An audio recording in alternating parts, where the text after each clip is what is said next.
আপনার বিপদ শুরু হয়ে যাবে, যখন দেখবেন চতুর্দিক থেকে বিপদ আসতেছে, বিপদের সাইলাব, বিপদ কাটাইতে পারতেছেন না, তখন আল্লাহ রাব্বুল আলামিনের কাছে সব সময় বলতে থাকেন, ইন্নাল্লাহা মা'আস সাবিরিন।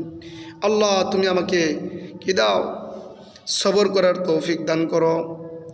এ মালিক তুমি আমাকে সবর দান করো।